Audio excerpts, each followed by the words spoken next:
দিল্লির সিআর পার্কে উঠে এলো এক নতুন অভিযোগ। মন্দির সংলগ্ন মাছ বাজারে নাকি মাছ বিক্রি করা যাবে না, হুমকি অভিযোগ বিজেপির বিরুদ্ধে। এই বিষয়ে কি প্রতিক্রিয়া, বাংলা পক্ষের কথা বলবো সংগঠনের সাধারণ সম্পাদক গর্গ চট্টোপাধ্যায়ের সঙ্গে। দাদা, মন্দির পাশে আছে তাই মাছ বিক্রি করা যাবে না? ঘটনাটা যেটা হয়েছে এবং সেটা টুডে স্টোরির মাধ্যমে আমি আরো বাঙালির কাছে পৌঁছাতে চাই, কারণ মেইন স্ট্রিম মিডিয়া এটা কভার করছে না, কারণ তাদের কি বিজেপি শাসিত রাজ্যে হয়েছে, কি করে কভার করবে, তাদেরও ভয় ডর রয়েছে। সেটা হচ্ছে দিল্লিতে যে এলাকায় বাঙালি বসতি এবং মানে পশ বাঙালি বসতি একটু বেশি, সেটা হচ্ছে চিত্তরঞ্জন পার্ক। সেইখানে বাঙালি যারা মাছ ব্যবসায়ী তারা মাছ ওখানে বাজার বসাতো এবং তারা একটি কালী মন্দির বানিয়েছে। এবং আপনারা জানেন যে দিল্লি জুড়ে দিল্লি, নয়ডা, গুড়গাঁও, ইউপি এসব জায়গায় নানা রকম গরিব বাঙালি যেখানে থাকে সেখানে মাছের বাজার টাজার ভেঙে টেঙে দেওয়া হয়েছে। আগে কিছু বলতে গেলে বোঝা বাংলাদেশি এইসব করে হয়ে গেছে, ঠিক আছে, তখন ইয়ে হয়নি। কিন্তু এটা আর এখন বাংলাদেশি করা যাচ্ছে না, কারণ এটা পশ এরিয়া, এখানে সব চ্যাটার্জি ব্যানার্জি, সেন, দাশগুপ্তরা থাকে, তাদেরকে রোহিঙ্গা বানানো তো প্রবলেম সম্ভব না। যেটা ঘটনাটা ঘটেছে, গেরুয়া জামা পরা দু তিনটে হুলিগান হিন্দি ভাষায়, তারা বেসিক্যালি বলেছে যে এই যে তোমরা এখানে এইসব করছো এগুলো বন্ধ করো, এবং মা কালীর যে পুজোয় তোমরা যে আমরা যে জোড়া শোল মাছ দিই, আমরা যে নৈবেদ্য দিই, সেখানে যে আমাদের এই তো আমরা এই মুহূর্তে চেতলায় আছি কালীঘাট এইখানে, ঠিক আছে, বলছি এগুলো মন গড়া, এগুলো তো কথার কথা, এগুলো সব ফলস, এগুলো আমরা সব মানি না। এবং কারণ তারা সনাতনী, এটা খুব ইন্টারেস্টিং কথা, সনাতনী মানে হিন্দু বোঝাচ্ছে। ওইখানে যারা ছিল তারা মৎস্য ব্যবসায়ী, তারা বলেছে আমরা মা কালীর পুজো দিয়ে এটা আমরা শুরু করি দিনের ব্যবসা, তাহলে ওরা সনাতনী হলে তাহলে আমরা কি, আমরা তো মুসলমান না, তাহলে আমরা কি ইন বিটুইন? যাই হোক, তারপরে বলেছে যে একজন বলার চেষ্টা করে যে কামাখ্যায় অম্বুবাচিতে যে এত বলি হয়, বলছে ওগুলোর বিরুদ্ধে আমরা আওয়াজ তুলো, মানে কতদূর সাহসটা পৌঁছে গেছে। তারপরে বলেছে যে যদি এতে না হয় আমরা 100টা ছেলে এনে হনুমান চালিসা পাঠ করাবো। সকলের মনে রাখা দরকার, এটা টিপিক্যালি ওরা মুসলিমদের এগেনস্টে করে, যে একটা কোথাও একটা নামাজ পড়া হচ্ছে রাস্তায়, সেখানে গিয়ে হনুমান চালিসা পাঠ, বা মসজিদের সামনে হনুমান চালিসা পাঠ, ওই কনফ্রন্টেশন। তারপরে বাঙালি হিন্দি ভাষী এরা যে ঘৃণার চোখে মুসলিমদের ট্রিট করে, ঠিক আছে, এখন বাঙালি সেটা হয়ে গেছে। এরা বলেছে যে আমরা বিধায়কের সঙ্গে দেখা করব, যদিও ব্যাপারটা একটু ফুলে ফেপে যাওয়াতে মানে বিজেপি বলার চেষ্টা করেছে এটা নাকি একটা নাটক করা হয়েছে। যদি নাটক করা হয়ে থাকে তাহলে এদের ঘুরে বেড়াচ্ছে কেন, গ্রেপ্তার হয়নি কেন? এটা নাকি অপোজিশনের নাটক। ঠিক আছে, অপোজিশনের লোকগুলোকে ধরে ফেলো। সিআর পার্কে এত রোহিঙ্গা এলো কোত্থেকে যে সেখানে এত বড় মাছের বাজার? মানে মাছের বাজার বেশি মানে মাছ খাওয়া লোক বেশি, আর মাছ খাওয়া লোক বেশি তো হচ্ছে রোহিঙ্গা। এটা কিন্তু তাদের অজ্ঞানতা বশত নয়, তারা জানে যে হিন্দু বাঙালি এর ফলে ডিফেন্সিভ হয়ে যাবে। এবং এই ভয়ঙ্কর দিকটায় ওখানে যারা ছিল মৎস্য বিক্রেতা, অবশ্য তারা চুপচাপ থেকেছে, খুব একটা কি করবে, তাদের বিদেশ বিভূই ওটা, ঠিক আছে, তারা ওখানে বেশি ইয়ে করলে হয়তো জিনিসই তুলে দেবে।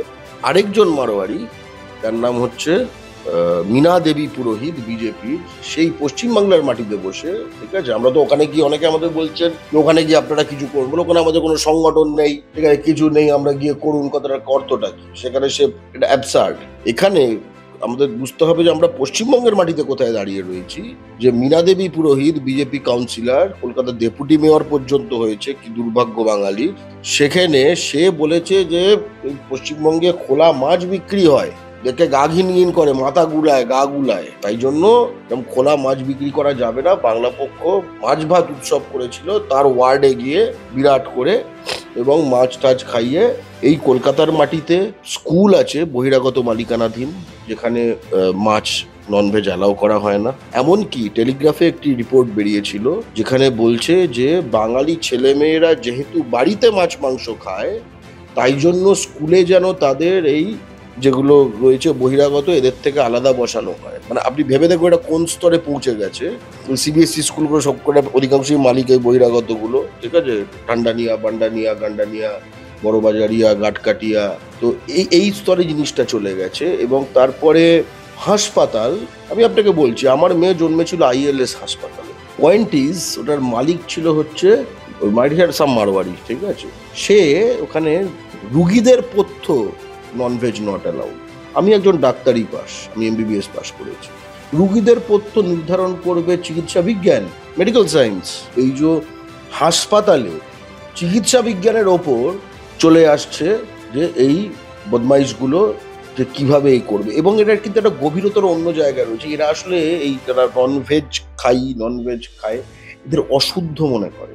ভবানীপুরে এখন পরের পর অ্যাড দিচ্ছে, এখন ভাড়াটে চায় যারা ননভেজ খায় না। বাংলার মাটিতে বলে দিচ্ছে এই এলাকায় বাঙালি থাকতে পারবে না। কেন? তার কারণ পশ্চিমবঙ্গ হচ্ছে একটি 99.2% আমিষাশী রাজ্য। সেখানে একটা রাজ্যে তুমি যখন বলছো এখানকার 99.2% মানুষ থাকতে পারবে না এই স্পেসিফিক স্পটগুলোতে, তুমি এফেক্টিভলি বলছো এগুলো আর আমরা পশ্চিমবঙ্গ নয়। ভাটপাড়া, রিষ্টা সহ বিভিন্ন জায়গায় বহিরাগতদের কিছু স্পেসিফিক পরব না উৎসব হোয়াটএভার আমি জানি না, স্পেসিফিক কিছু দিনে বাঙালিদের মাছের দোকান বন্ধ রাখতে হয়, এবং এই পরিসরটা বাড়ছে শুধু।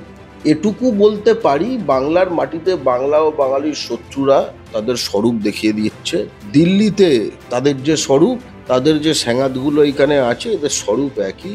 খুব চরম উত্তর অপেক্ষা করছে। দেখো, মানে এটা আমরা তো বাংলা পক্ষ করি, আমরা ধরো আইন সংবিধান মেনেছি, কিন্তু বাঙালি যদি এখন বাংলা ও বাঙালির শত্রুদের সাপোজ ধরো বাড়ির সামনে, ধরো এই যে আমার দরজায় সামনে ধরো পাওয়া যাচ্ছে ধরো পালক একটু, ঘাবড়ে যেতে পারে না?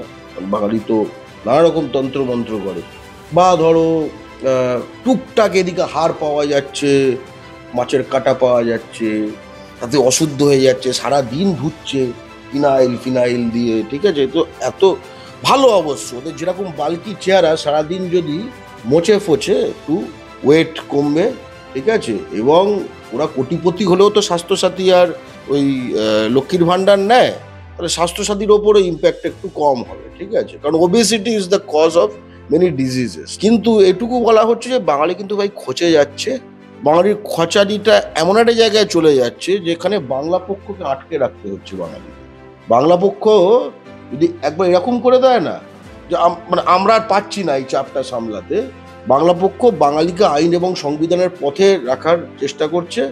বাঙালি জাতি কিন্তু এমন খচে যাচ্ছে, এরা যদি বাংলা এবং বাঙালির সঙ্গে এই শত্রুতা চালাতে থাকে তাহলে কিন্তু এবার একটাও বাইরে পড়বে না, ঠিক আছে?